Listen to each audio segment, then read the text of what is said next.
The rise and fall of Youngstown, Ohio. On September 19, 1977, 5,000 workers showed up for their shift at the Youngstown Sheet and Tube Company. They punched their time cards. They put on their work clothes. They walked toward the blast furnaces like they had done every single day for years. Then the announcement came. The Campbell Works was closing, immediately. 5,000 jobs gone in a single sentence. No warning, no negotiation, no chance to fight back. They called it Black Monday, and it was just the beginning. Over the next 3 years, Youngstown lost over 40,000 steel jobs. 40,000. In a city that had barely more than 150,000 people. Imagine waking up one morning and discovering that nearly every family you know has just lost their income, their future, their identity. Before Black Monday, Youngstown was the steel capital of America. Families owned homes, workers retired with dignity. Children assumed they would follow their fathers and grandfathers into the mills, earning good wages for honest work. After Black Monday, Youngstown became something else entirely. A warning, a ghost story, a city that America used up and threw away like a broken machine. This is the story of how a city that helped build America was left to rust when America no longer needed it. Before we continue, less than 5% of viewers are subscribed. If you believe in history hidden secrets, hit that subscribe button right now. Let's go back to the beginning. Long before the steel mills. Long before anyone imagined what this valley would become. The year is 1796. A surveyor from New York named John Young purchases a tract of land in northeastern Ohio. The area is wilderness, dense forests, the Mahoning River cutting through the valley.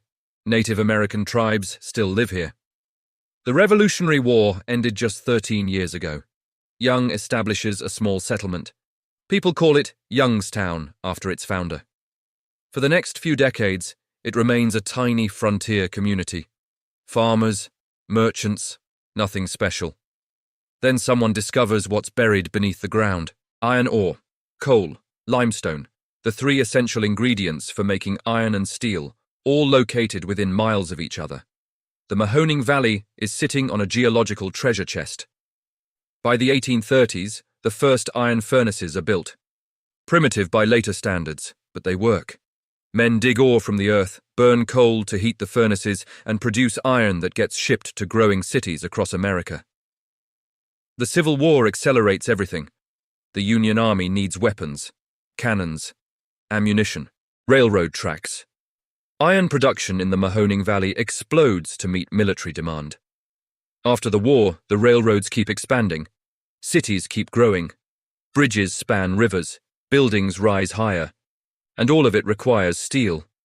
Steel is iron made stronger.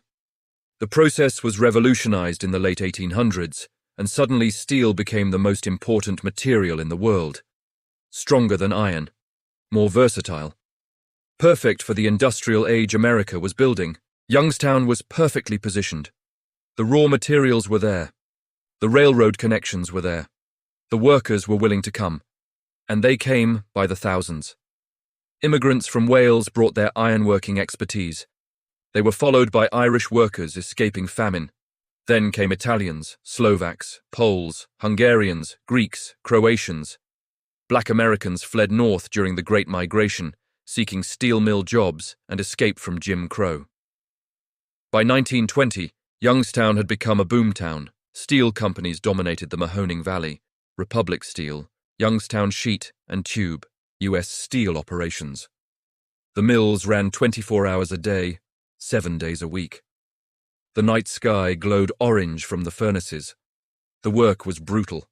Temperatures near blast furnaces exceeded 2,000 degrees. Men worked 12-hour shifts in conditions that could kill them at any moment. Molten metal splashes, machinery accidents, collapsed structures, toxic fumes. Steel workers died regularly. Others carried injuries for life. Burns that never fully healed. Lungs damaged by decades of breathing contaminated air. Backs broken by years of heavy lifting. But the pay was extraordinary for its time. A steel worker could support a family, buy a house, and provide opportunities for his children. The sacrifice seemed worth it. The American dream was being forged in those furnaces alongside the steel. Youngstown prospered. Downtown flourished with department stores, theaters, and restaurants. Beautiful neighborhoods housed families who expected their prosperity to continue forever. Churches rose on every corner, serving the diverse immigrant communities. The city built parks, libraries, schools. Youngstown was wealthy enough to invest in itself, in its future, in its people. But alongside the legitimate prosperity, something darker grew. Youngstown became one of the most corrupt cities in America. Organized crime infiltrated everything. The mob controlled gambling operations, loan sharking, prostitution. They had relationships with politicians, police, and business owners. Bombs exploded regularly as rival factions fought for territory. Over 70 car bombings occurred in Youngstown between 1951 and 1963. So many that the city earned a grim nickname, Bomb City, USA. Corrupt politicians took bribes.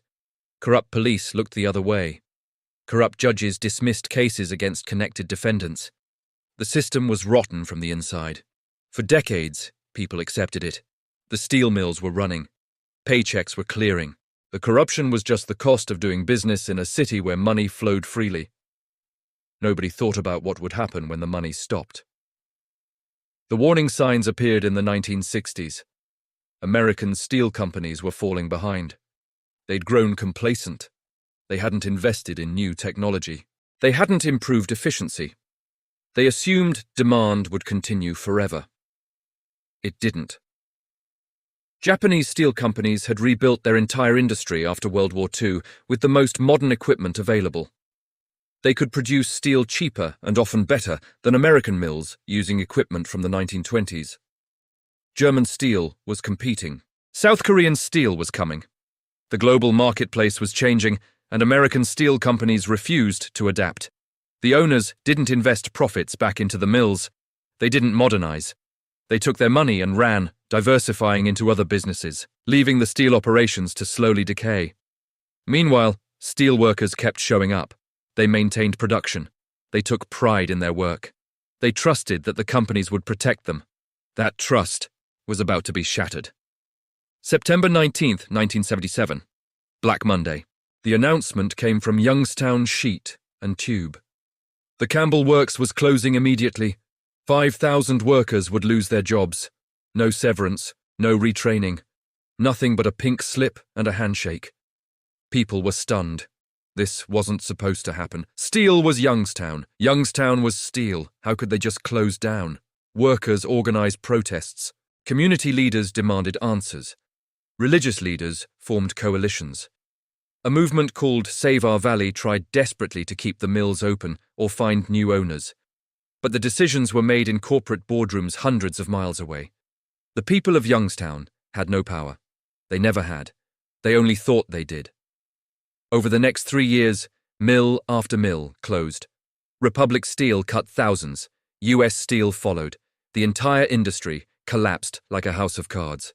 40,000 jobs. Gone. Try to understand what this means. These weren't just jobs. These were identities. Generations of families had worked in the mills. Sons followed fathers, followed grandfathers. Being a steelworker meant something. It meant you were tough. You worked hard. You provided for your family. You mattered. When the mills closed, men didn't just lose paychecks. They lost their sense of self. Depression, alcoholism, domestic violence, suicide. The human costs of deindustrialization can't be captured in economic statistics. Families fell apart, marriages crumbled, people who had done everything right, worked hard, played by the rules, suddenly found themselves with nothing and nowhere to go. If you were 50 years old with 30 years of steel experience, what were you supposed to do? Start over? Learn new skills? Compete with younger workers for jobs that paid half as much? Many workers never recovered. They took early retirement if they could, living on pensions that shrank as companies went bankrupt. They took disability if they qualified. They scraped by on whatever they could find. Their children left. Young people fled Youngstown for cities with actual jobs. Houston, Phoenix, Charlotte, anywhere but here.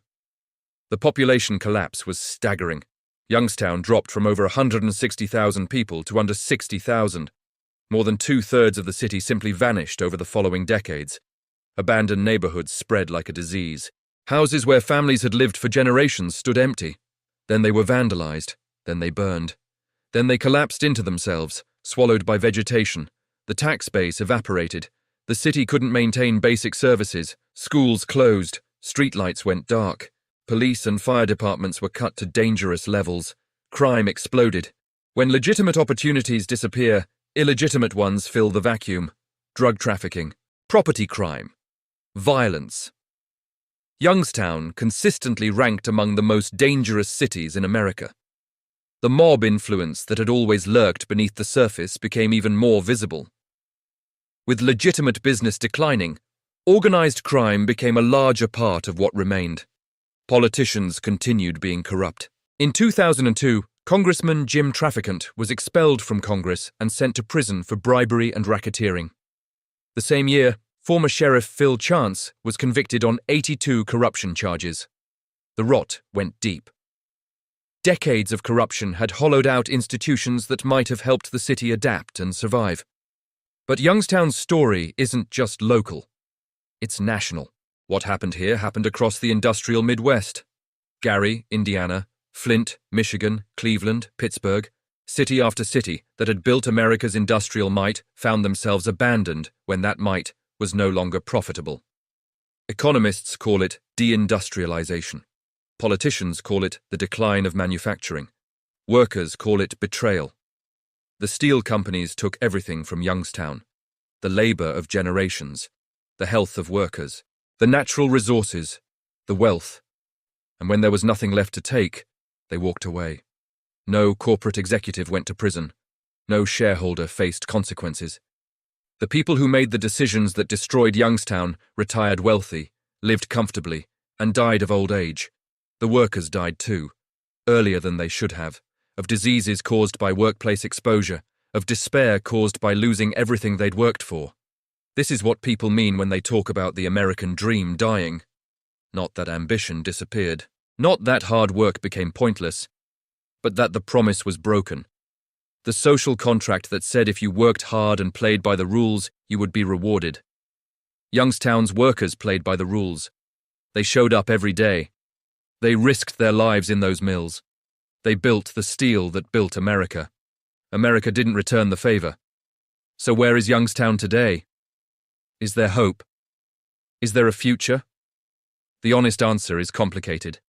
Youngstown has tried everything: enterprise zones, tax incentives, casino gambling, business incubators, university partnerships with Youngstown State. Each initiative brings modest gains, but nothing transformative. The city has embraced a controversial idea called planned shrinkage. Instead of pretending Youngstown will return to its former size, officials are accepting reality. They're demolishing abandoned buildings, consolidating services, returning vacant land to green space. It's pragmatic, it might be wise, but it's also heartbreaking. Admitting that your city will never recover, that the best you can hope for is managed decline, takes a special kind of courage. Some success stories exist. Youngstown has attracted some technology companies. Healthcare is a growing sector. The Youngstown Business Incubator has been nationally recognized for supporting startups. Young people are even moving back. Not in huge numbers, but some. They're attracted by cheap housing, small-town community, and the opportunity to make a difference in a place that needs help. But the fundamental challenges remain: poverty, addiction, crime, a tax base too small to support necessary services, a reputation that makes attracting investment difficult, and the memories. Older residents remember when the mills were running, when downtown was alive, when Youngstown meant something in America. They carry those memories like wounds that never quite heal. Bruce Springsteen wrote a song about Youngstown. It tells the story of generations of steelworkers from the Civil War to Vietnam who gave everything to the mills and received nothing but abandonment in return. The song ends with a steelworker addressing the corporate executives who destroyed his city. He tells them that when they die and stand before judgment, they'll be sent below to work in the fires and furnaces of hell. It's the final bitter joke. The men who made decisions in air-conditioned offices, who never sweated in a mill, who never breathed the toxic air, they deserve to experience what they put others through. But of course, that's not how it works. The executives don't face consequences. They never do. What Youngstown teaches us is uncomfortable. It teaches us that loyalty flows only one way, that corporations will use communities until they're used up, that workers are disposable, that entire cities are disposable. It teaches us that American prosperity was never guaranteed, that the industrial might we're so proud of was built on exploitation that was always going to have an end date. And it teaches us that when the end comes, the people who profited most will escape, and the people who sacrificed most will be left holding nothing. That's the real American story, not the mythology of endless opportunity, but the reality of communities built, used, and discarded. Youngstown still exists. People still live there. They still raise families, go to church, root for local sports teams, celebrate holidays, fall in love, grow old. Life continues even in places that America has forgotten. Maybe that's the most important lesson, that ordinary people persist even when systems fail them. That community survives even when industries don't. That human beings are more resilient than the economic forces that try to define their worth. The steel mills are mostly gone now, demolished or abandoned. Nature is slowly reclaiming the industrial landscape. Trees grow where furnaces once roared. The Mahoning River still flows through the valley. It was poisoned for decades by industrial waste. Now it's slowly healing. Fish are returning. The water runs cleaner than it has in a century. Maybe Youngstown is healing too, slowly, painfully, with scars that will never fully fade. Or maybe Youngstown is just another casualty in an economic war that working people never had a chance of winning. Either way, the story matters. Because Youngstown isn't ancient history. Black Monday was less than 50 years ago. The people who lived through it are still alive. Their children and grandchildren still feel the consequences. And what happened to Youngstown could happen anywhere, is happening in smaller ways in communities across America where factory closures and corporate decisions destroy livelihoods overnight. The question is what we do about it. Do we shrug and accept that workers are expendable? Do we keep pretending that the market will solve everything? Or do we finally acknowledge that communities have value beyond profit margins? Youngstown doesn't have the answer, but Youngstown asks the question in a way that's impossible to ignore. What do you think? Could Youngstown have been saved? Or was its fate sealed the moment corporations decided profits mattered more than people? Share your thoughts in the comments, and if this story made you see American history differently, pass it along to someone who needs to hear the truth. History isn't always about kings and battles. Sometimes history is about regular people who built extraordinary things and were betrayed by the very systems they trusted. That's Youngstown. That's America. That's us.